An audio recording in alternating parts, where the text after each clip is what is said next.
What struck Brenda first about the bundle was the heat. It might have been a lump of burning coal that was wrapped in the blanket, except that it was soft and that it moved. When she held it against her breast, something in her insides flipped like a fish. "Oh!" she said, a weak gasp of surprise and happy dismay.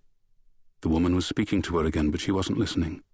From deep down in the folds of the blanket, a tiny, filmy eye was regarding her with what seemed an expression of dispassionate interest. Her throat thickened, and she was afraid the morning's waterworks might start up again. "Thank you," she said. It was all she could think to say, although she wasn't sure who it was she was thanking, or for what.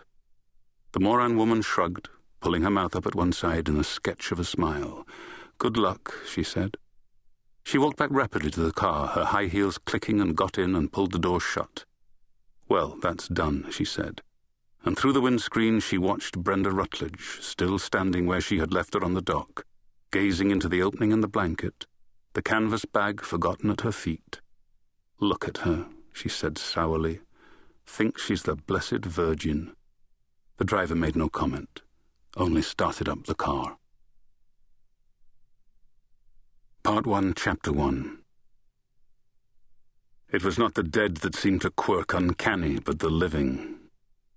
When he walked into the morgue long after midnight and saw Malachy Griffin there, he felt a shiver along his spine that was to prove prophetic, a tremor of troubles to come.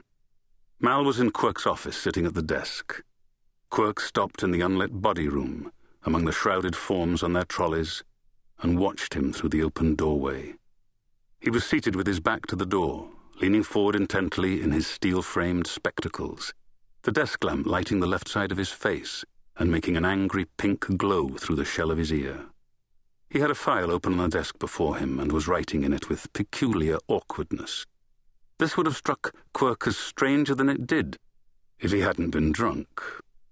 The scene sparked a memory in him from their school days together, startlingly clear, of Mal, intent like this, sitting at a desk among 50 other earnest students in a big hushed hall, as he laboriously composed an examination essay, with a beam of sunlight falling slantways on him from a window somewhere high above. A quarter of a century later he still had that smooth seal's head of oiled black hair, scrupulously combed and parted. Sensing a presence behind him, Mal turned his face and peered into the shadowy dark of the body room. Quirke waited a moment and then stepped forward, with some unsteadiness, into the light in the doorway. "Quirke," Mal said, recognizing him with relief and giving an exasperated sigh. "For God's sake." Mal was in evening clothes, but uncharacteristically unbuttoned, his bow tie undone and the collar of his white dress shirt open. Quirke, groping in his pockets for his cigarettes, contemplated him, noting the way he put his forearm quickly over the file to hide it, and was reminded again of school. "Working late?" Quirke said, and grinned crookedly, the alcohol allowing him to think it a telling piece of wit. "What are you doing here?" Mal said, too loudly, ignoring the question. He pushed the spectacles up the damp bridge of his nose with the tap of a fingertip. He was nervous. Quirke pointed to the ceiling. "Party," he said. "Upstairs." Mal assumed his consultant's face, frowning imperiously. "Party? What party?" "Brenda Rutledge," Quirke said, "one of the nurses. Her going away." Mal's frown deepened. "Rutledge?" Quirke was suddenly bored. He asked if Mal had a cigarette, for he seemed to have none of his own, but Mal ignored this question too. He stood up, deftly sweeping the file with him, still trying to hide it under his arm. Quirke, though he had to squint, saw the name scrawled in large handwritten letters on the cover of it. Christine Falls. Mal's fountain pen was on the desk, a Parker, fat and black and shiny with a gold nib, no doubt, 22 carat or more if it was possible. Mal had a taste for rich things.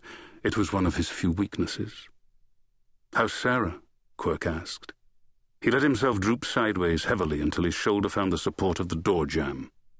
He felt dizzy, and everything was keeping up a flickering, leftward lurch. He was at the rueful stage of having drunk too much and knowing that there was nothing to be done but wait until the effects wore off. Mal had his back to him, putting the file into a drawer of the tall grey filing cabinet. "She's well," Mal said. "We were at a night's dinner. I sent her home in a taxi." "Nights?" Quirke said, widening his eyes blearily. Mal turned to him a blank, expressionless look, the lenses of his glasses flashing. "Of St. Patrick."